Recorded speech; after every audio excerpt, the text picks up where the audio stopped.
Herrigora oin 3 urte abiatutako ekimen bada, eta bere helburuen artean Nafarro hegoaldean euskerak bizi duen egoera zailari eta bestetik Nafarro hegoaldean nekazal ekoizpenak bizi duen egoerari ere erantzun positibo bat elkarlanean, auzolanean eta herrigintzatik ematea da.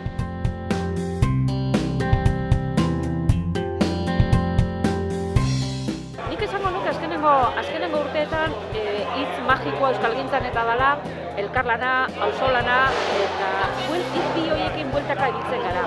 Eta uste dut Herrigorak bete-betean asmatu dauela bi hitz horiei zentzua emoten. Uste dut azpimarratu behar dela lehenegotan aktibizu hutsa ematen zuenetik herrigintza beretan egitera euskartzera iritsi dela eta oso horretan nabilela. Alde batetik laguntza suposatzen du, laguntza ekonomikoa lehen esan dudan bezala, aurrera ateratzeko digune ikastolak, baina beste batetik ere gure nortasunarekin datorren ekimena bat da, elkartasuna, herritik sortua, herritik jaioa. Nik uste dut Herrigorak berak kriston ekarpena egin diola horri, euskara indartu du, eremu batzutan ere euskara berpiztu du edo kontzientzia berpiztu du edo piztu du. Elikadura burujabetza, bai elkartasuna, bai osoaren aldeko zerrea hori guztia, eta nire ustez badago elementu bat oso azpimarratzeko adena. Eta da, kontzeptu bat askotan sentitzen duguna, baina oso gutxietan erabiltzen duguna, eta da, eremu ezberdinen arteko lankidetza.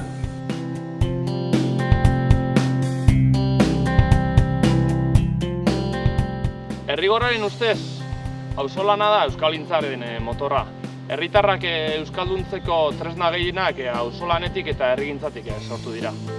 Herrigorago joan nahi dugu euskararen egoeran urrats berriak eman asmoz ere.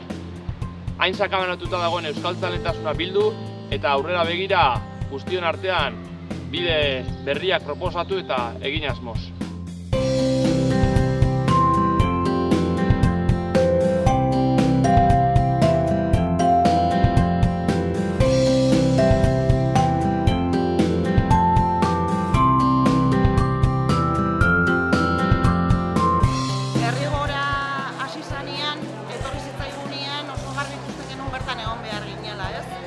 Aipatu bezala, hori kriston ekimen ekarpena egiten diolako euskalgintzari zonalde hortan eta beharra dagoelako hortarako, ez? Orduan beti ilusioez eta konpromiso osoz sartu gara Herrigorra.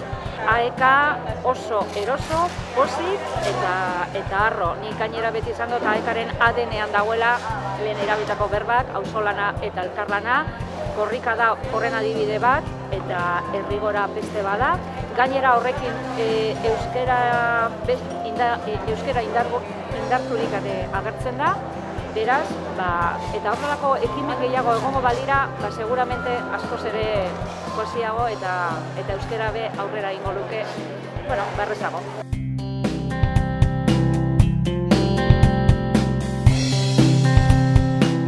Herrigoratik ikuste dugu Nafarroa hegoaldean bertatik bertarako tresna berriak behar direla, batetik euskalgintzako eragileen artean eta bestetik euskaltzaleen artean orokorrean sinergiak sortzeko. Askotan nahasten gara, nahastuta gaude noski, eta erbalduneak daudenean, erderaz hitz egiten dugu.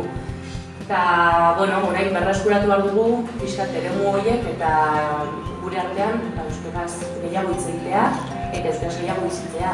Hala ere, horrelako proiektuak uste dut oso importanteak direla, ze gure zonaldean euskara inpultso handi bat behar du. Herrigora mundiala da, badakizue produktore eta kontsumitzaileen ikuspuntutik badakazuela sostengoa, esan nahi dizueguna da, baita ere zuek antzeko eta kooperatibak egiten edo ekonomia sozialeko ekimenak egiten ari garen artean ere begiratzen zaituztegula eta zuekin amesteko prest gaudela etorkizunean euskara edo harreman ekonomiko eta sozialak hobeak eraikitzeko bai Nafarroan eta Euskal Herrian.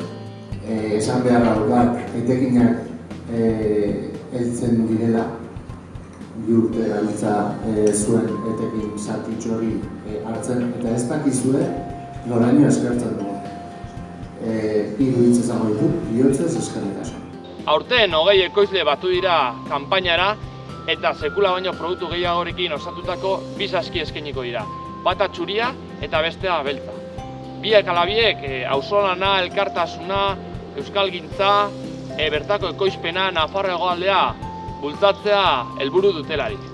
Beraz, hartu zure saskia, erosi zuretzako saskia, lagunarentzako, izebarentzako, dena delakoarentzako, animo eta ia guztion artean Nafarro hegoaldera kriston puskada egiten dugu.